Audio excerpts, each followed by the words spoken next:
do mundo. A Polícia Federal hoje ela pode tirar o DNA da droga, ou seja, a partir da apreensão da droga, você é capaz de saber por onde estão passando os caminhões, etc. Porque você, através da partícula do caminhão, de caçamba de madeira Mercedes anos 86, 87, você identifica qual cartel que usa aquele caminhão, por onde que ele passa, que é um rigoroso trabalho de inteligência. Eu tive a oportunidade de visitar muito lá o Ministério da Justiça, na época do Dr. Paulo Lacerda, na época do Dr. Geraldo Bertolo, que era o diretor técnico científico do Departamento de Polícia Federal, e eles têm um departamento de combate aos crimes cibernéticos que é um dos mais modernos do mundo. E isso está se refletindo nas polícias de todo o Brasil, se me corrija se eu estiver errado. Ou seja, as delegacias estão copiando, as delegacias de polícia civil, na medida do possível, vencendo essa falta de aparelhamento. Que ela é gritante ainda, Jorge, você tem toda a razão. Não existe mais a nível de Polícia Federal. A Polícia Federal já existe um mega preparo, até excedente. Né?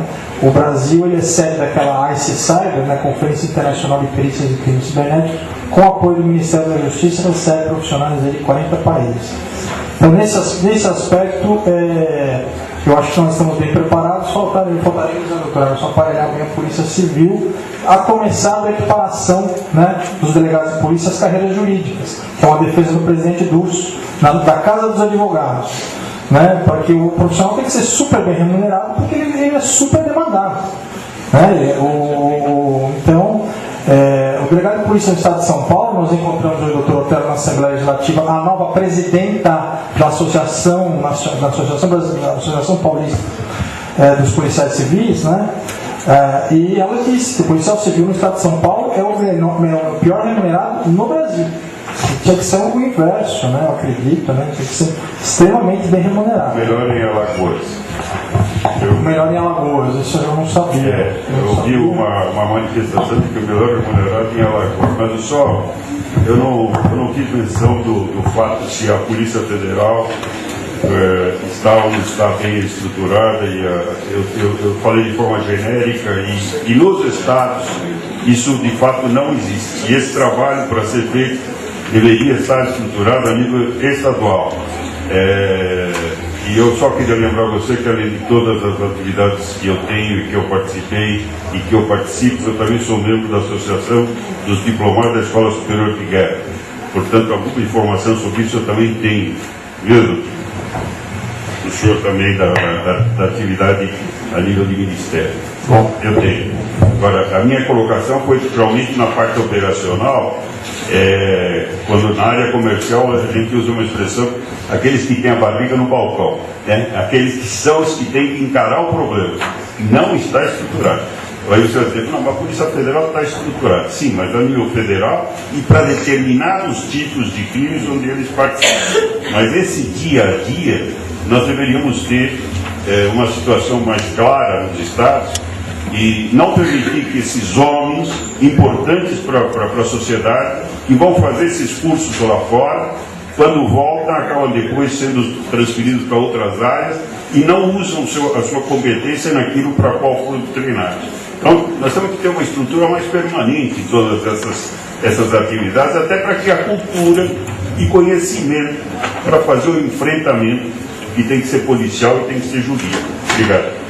Bom, antes de passar a palavra ao Dr. Felipe, que eu sei que ele quer falar até para responder as perguntas, só falar alguma coisa sobre essa estruturação da área de combate aos crimes cibernéticos. A Polícia Federal, como o Dr. Corolano falou, realmente está bem mais avançada nesse aspecto. Ela começou no enfrentamento inicial da questão da pedofilia, quando surgiu a CPI, e depois começou... vocês devem ter acompanhado o projeto Tentáculos, trabalhando basicamente na questão de fraudes.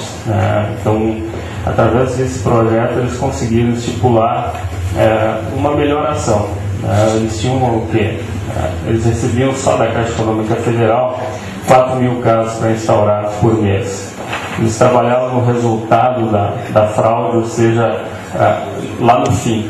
O que eles passaram a atuar justamente com ações de inteligência. Vocês, Escola Superior de Guerra, sabem o que é isso, com ações de inteligência para atuar na fonte. Eles definiram com isso E esse é um ponto do resultado do meu trabalho junto ao Ministério, definiram com isso justamente os pontos no Brasil da onde partem esses ataques para definir o quê?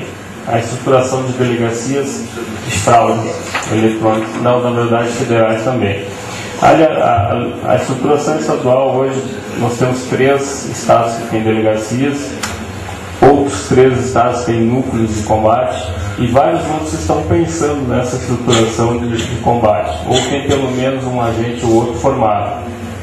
Posso dar o exemplo do Rio Grande do Sul, eu sou um pouco culpado disso. Nós formamos em 2008, 2009, 580 agentes delegados só nessa, vamos dizer assim, no curso básico de investigação de crimes praticados pela internet.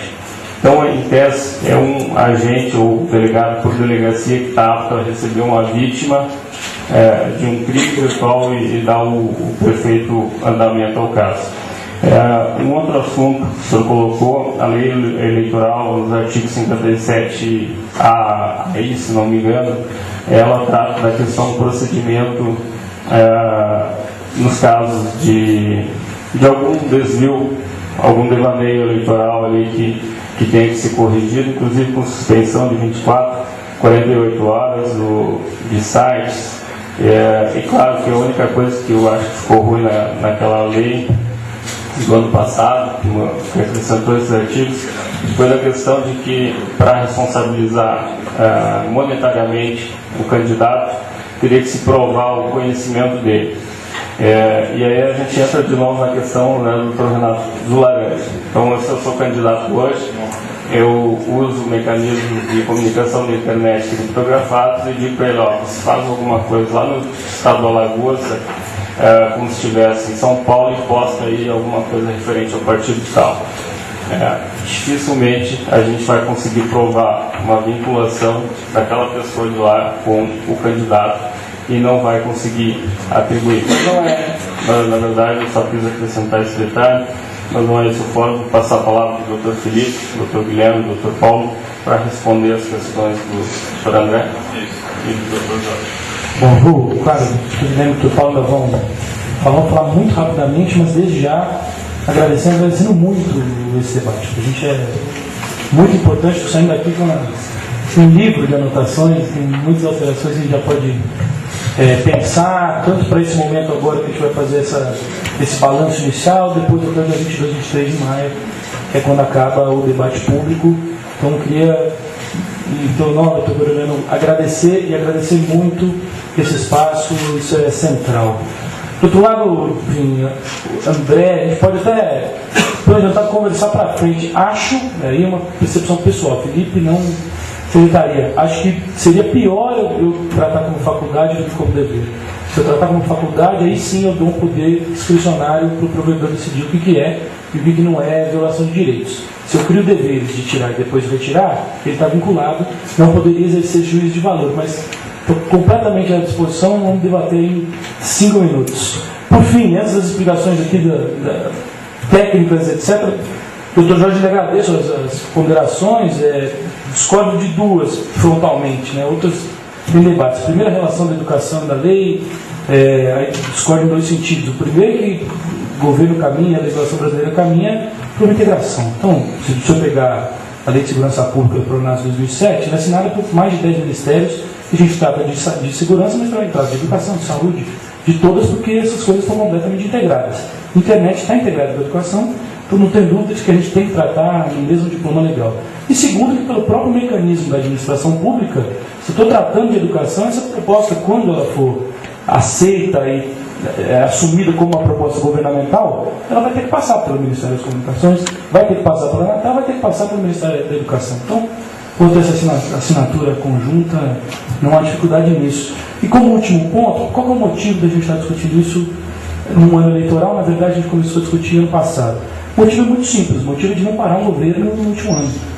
O governo tem que trabalhar até 31 de dezembro de 2010, não pode parar para isso, e acho que qualquer ilação ou ideia de que esse debate sugere um favorecimento ou uma proteção aos candidatos, etc., isso É descabido por dois motivos. Primeiro, pela mini-reforma eleitoral de 2009, que, enfim, criou exatamente as vedações, as limitações e clareou como é que os candidatos podem trabalhar na internet, então isso não nos caberia.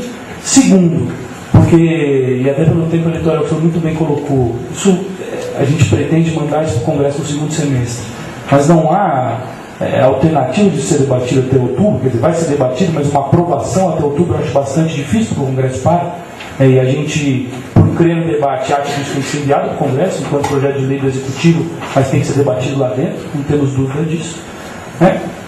E, enfim, fundamentalmente, e a terceira coisa é que a administração não tem relação com a atuação dos candidatos dos partidos políticos, são coisas distintas. Então, a administração só pode fazer aquilo que lhe é permitido. Enquanto partido político, eu estou trabalhando em outra esfera. Eles vão fazer o que a lei eleitoral permitir.